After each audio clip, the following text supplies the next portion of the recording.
Can I chop up that shrimp? No, thank you very much, ma'am. While I make the sauce, Chipotle cream sauce. It's like everybody's favorite.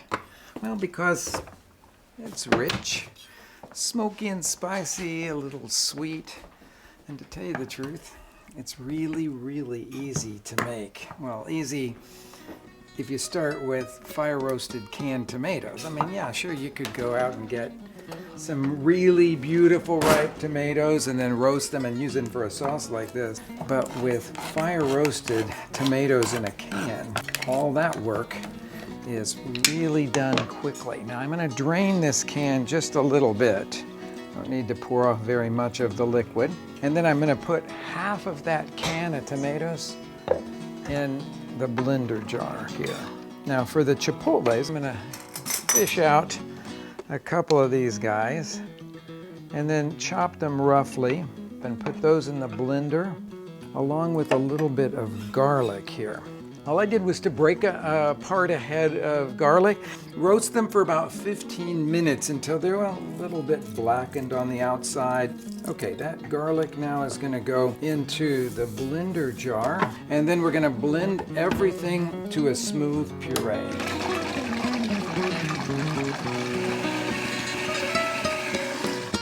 Now our chipotle base is going to get cooked down until it reaches the consistency of a kind of tomato paste. I'm going to film the bottom of this skillet with a little bit of olive oil and then heat it over medium-high.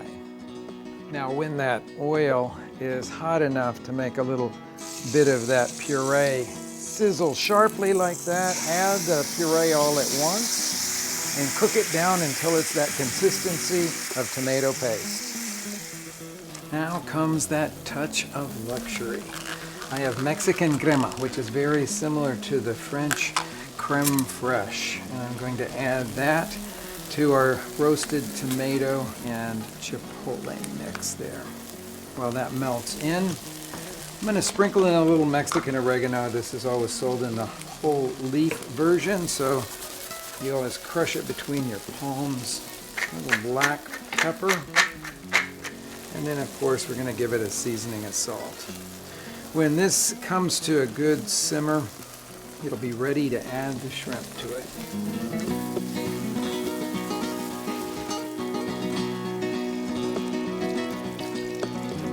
Take about 3 minutes or so for the shrimp to get cooked all the way to the center. You want the pieces to have lost their last little bit of translucency right at the center.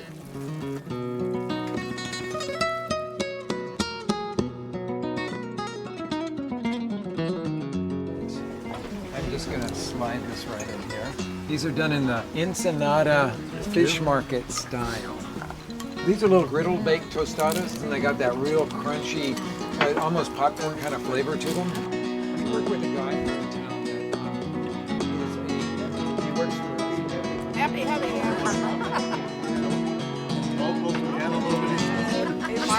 Now this salsa is the one that Lainey made, and it's made from arbol chilies, and it is straight ahead, yes, red chili flavor. And if you said, like, it's not for the mild-hearted.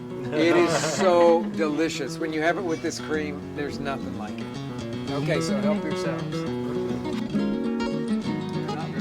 not really all that hot. And especially Ensenada is not very hot at all.